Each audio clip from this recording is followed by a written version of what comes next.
Welcome. We're on the red couch with Madeleine Hetherton, Australian director and producer, whose filmmaking has taken her around the world, shooting in challenging locations, including diamond diving in Africa, wildlife trafficking in Burma, and the remote outback of Australia.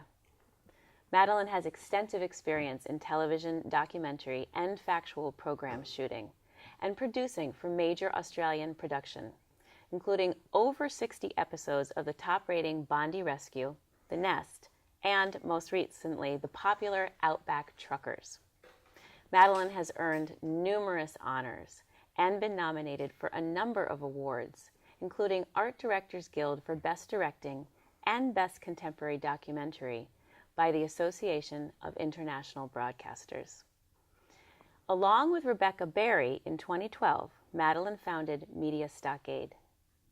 Media Stockade focuses on social impact documentary storytelling, actively working with key supporters to build communities around each film. In 2013, they released the feature documentary I Am a Girl and The Surgery Ship. The Surgery Ship follows volunteer surgeons, nurses, and patients on board the Africa Mercy, a floating hospital that sails the west coast of Africa each year and stops in a different port. The ship finds the ship in Conakry, Guinea, treating countless locals with extraordinary deformities, tumors, and illnesses brought about by war, malnutrition, and rampant diseases.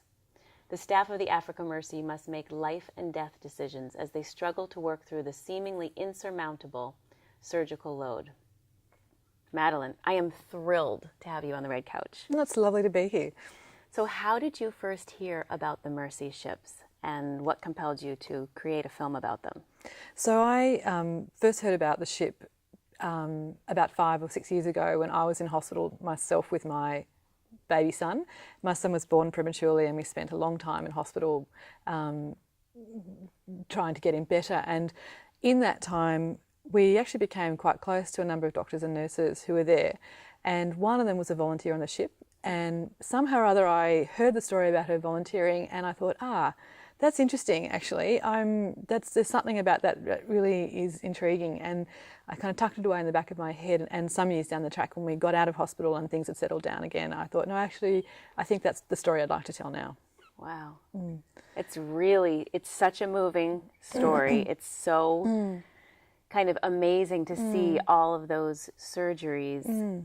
How do they choose who they're going to be able to help and who they're not?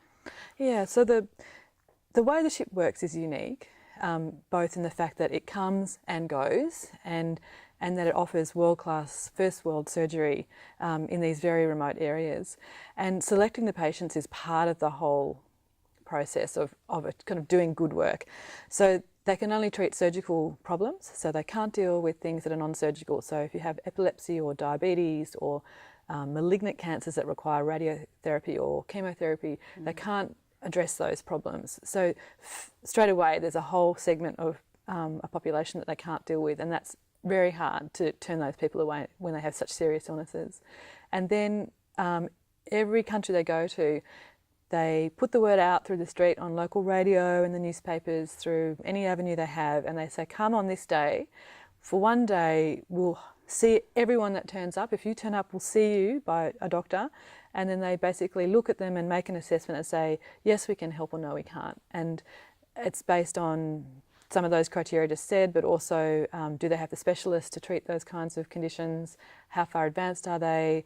And they often, they're looking to help everyone they can, but they are also kind of selecting on the basis of what's likely to have the best outcome, because they don't want to leave people worse off than when they came to them. They want to really have good outcomes, so that they're always looking for the cases that they know that they can have the best outcome for. Wow. It's an incredible line of people. Sounds like they travel for many days at a time and then waiting in line. And then they don't even know yes or no if they're going to be able to be helped. But that's it. That's the best reality chance of the limitations. Yeah, and it's also, like, it's like the only chance they have, actually. So you have the screening day is sort of an extraordinary day and equal parts kind of joy and devastation. I think not only for the people turning up, but also for the medics trying to select, because all the volunteers are there wanting to help, you know, and to be trained as a doctor or a nurse, or just to be there as a volunteer, because there are many non-medical volunteers. Everyone's there wanting to help. So to turn someone away, knowing that there is actually nowhere else to go, I think is absolutely devastating. And yet it has to be done because they simply can't help everyone. And I think that that's part of the kind of bittersweet nature of the work and also the documentary. So how did Mercy Ships get started? Well, over 30 years ago, a very interesting man called Don Stevens decided that he would do this. And he recognised that more than 90% of the world's population are within kind of travel distance of a port. And he thought, what if we put a hospital on a ship, and the ship could sail to the ports, and we could reach a really large percentage of the people that we want to help, because people can probably get to a port. And that's the idea. And so he founded Mercy Ships, which is the organisation. There's been a number of ships over the years, and right now the ship that's in operation is their biggest ever, called the Africa Mercy, and it's out there right now. It's actually in Madagascar right now. Wow. So you got to witness many procedures, and I'm sure they were all very amazing and emotional. Which ones, do you have any that stand out in your mind? Look, they all stand out. I think the people that we got to know the best probably stay with us the most. There's 3 patients that have profiled in the documentary, so I guess maybe I'm closest to their stories. One was a 13-year-old girl that had a really massive facial tumour that wasn't malignant, but it was very disfiguring, and she was very ostracised within her community. So taking the tumour away was a huge help to just getting her into a more normal kind of relationship with her community. She still has extensive scarring because it was so big, it really was impossible to kind of give her a completely perfect result. But she's now at school and, you know, just participating much more with her family and with her community. And there was another little boy that had the most extraordinary kind of twisted legs because of a congenital bone disease he had, which they managed to straighten out, and he's now walking, and he is also at school. Wow. And then there was one patient that they wanted to help very much, but actually when they did the biopsy, they discovered he had malignant cancer. So that one is kind of the heartbreak for me, because he was just, they thought they could help, but when they actually investigated a bit further, they realised that they couldn't. So I think everyone on the ship was kind of haunted by that story, because it's just so sad, and because the boy was quite young, and really all they could offer was, in the end, pain support and to send him back to his family. Wow. So people stay on the ship, obviously for the surgery and then for recovery, and then does the ship then return them back to the home port where they pick them up? Well, it's more the ship comes in and everything's centred around the port where the ship is. So people travel to the ship, and then they have, for the period of the surgery, you come into the ship, and then they actually have a wing in the local hospital which they've renovated, and they have services there. So you do the immediate recovery for a few days in the ship, and then if you need longer term recovery, you'll go to the hospital where the Mercy Ships are set up, a kind of a wing of the hospital, and you stay there for longer. So some surgeries, the recovery is very quick, like cleft palate. Those kind of smaller surgeries, that can be over and done within a day, and in a few more days you go home and just need to be checked up, a few checkups. Orthopaedic surgery has a long recovery time that involves a lot more support, so they stay in the clinic for much longer. Like the children who have the bowed legs and they have to break the bones and reset them. Yeah. That's amazing. And there's really extensive rehab. So there's a physio tent there, and they just every day, all day, children coming in for assessment. They get scheduled for surgery, they come out of surgery, they go to the hospital, and then they have months. They do the children's surgery at the very front, because there's like 9 months of rehab that they do with the kids afterwards, and they have to just come in every few weeks or every week and just see their doctors and get their schedule and do their exercises and then get checked up on. So what, I mean, obviously the stories that you just told are amazing. What were the hardest parts of filming personally and professionally? Well, look, West Africa's a really unstable place. So it's got 25 of the world's 30 poorest countries in that region, and it's unstable because of many things, because of poverty, because of very like intense corruption because of often civil wars in many of those countries that have gone on for a long time because of tribal conflict and disease. So it's a complex place to work in. When we arrived, we were in the middle of a cholera epidemic, and during the course of filming in Conakry, there was a lot of, they're trying to transition into a democracy, so there was a lot of civil unrest, and at points the parts of the city would be closed down, you couldn't travel, and there was real concern about violence, and you're very visible being a white person in an African country, so there's always those issues.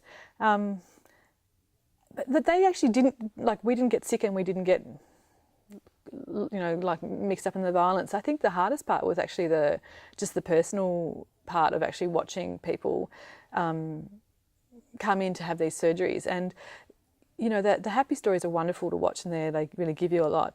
The ones that are not happy are just devastating to watch. And the little boy that I was talking about that had the malignant cancer was really kind of a low point, I suppose, in one sense, because I just had to really question myself, what we were doing, because it was just such a sad story, and it just kept getting worse and worse. The first point where I thought, oh, maybe this is not going to happen. Maybe he's not going to get the surgery that he wants, and then it became, yes, he's not going to get the surgery that he wants. And then it became, so now he just goes home to die. I mean, this is a really terrible thing. And my son was not a dissimilar age at the time. So I actually absolutely was devastated by that story and found it very hard to finish filming it, but decided that really the best thing was to honour this little boy's life by telling his story, and that we should do it.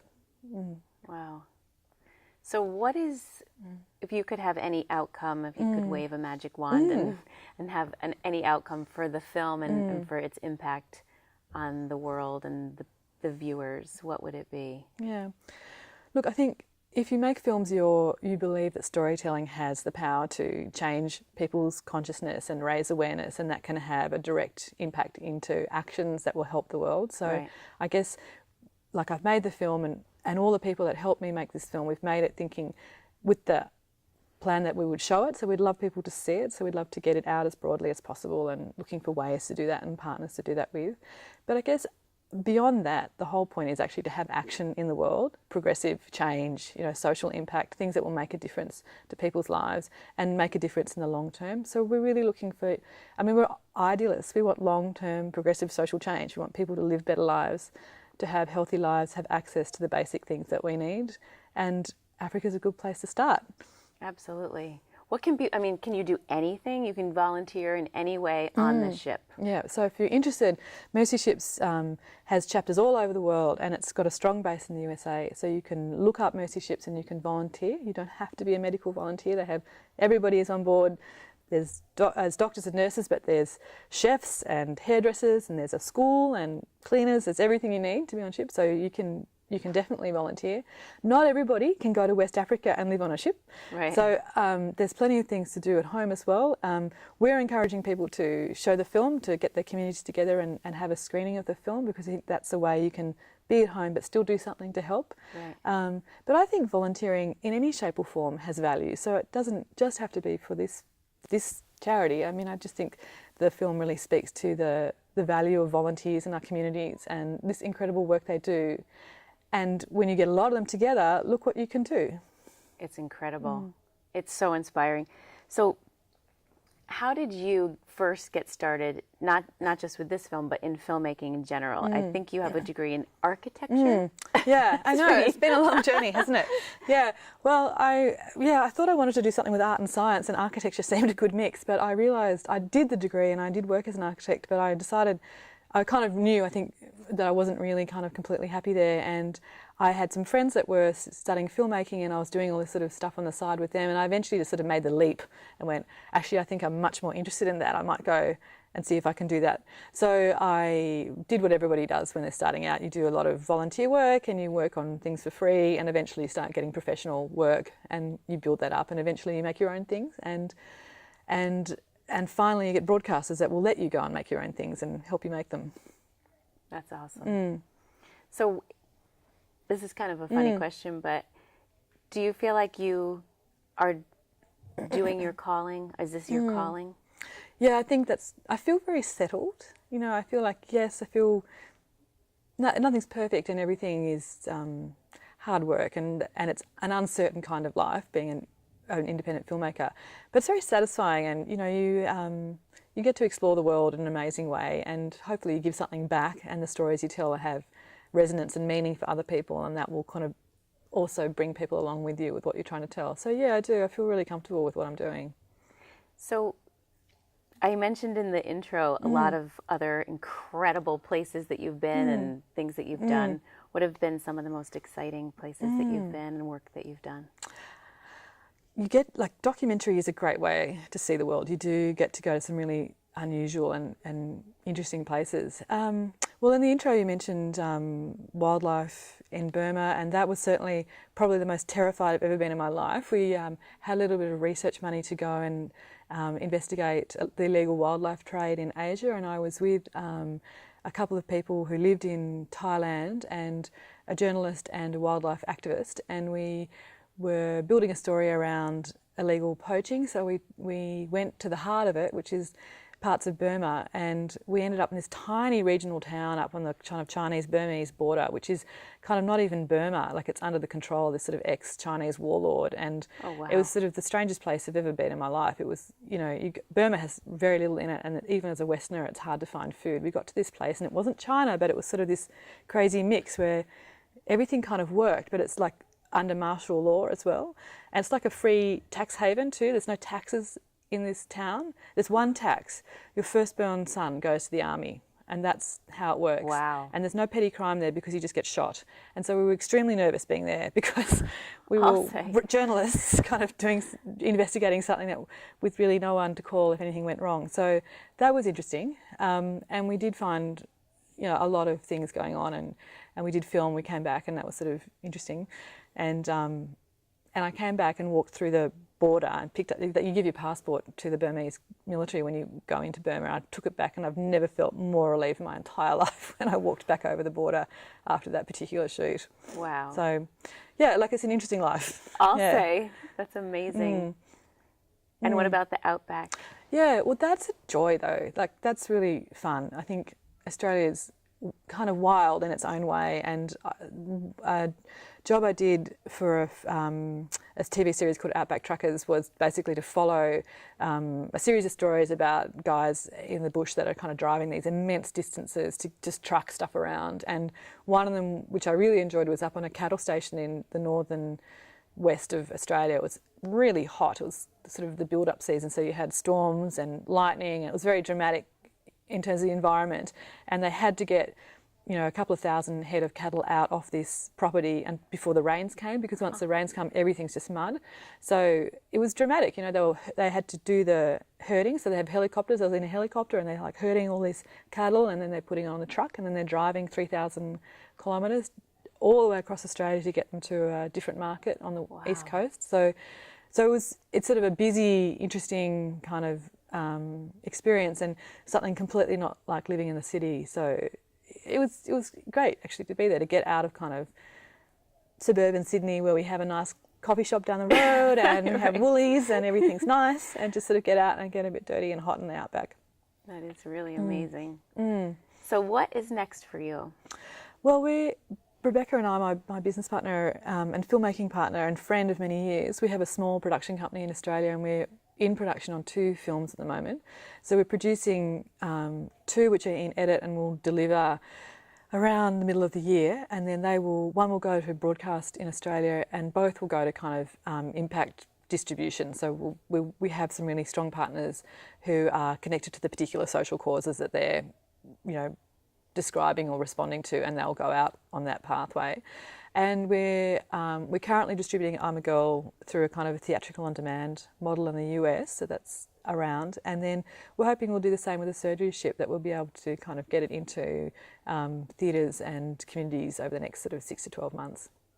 It's so exciting. I love everything you're doing. Thanks. I'm mesmerized by it all. So that's a lot. Actually, that's a lot. Enough. One of those things would be a lot. Yeah. So that's the plan at the moment. Yeah. So how do you balance being a mom, being a filmmaker, and not just a filmmaker? Yeah. I mean, you're in incredible places doing dangerous things, and well, you do.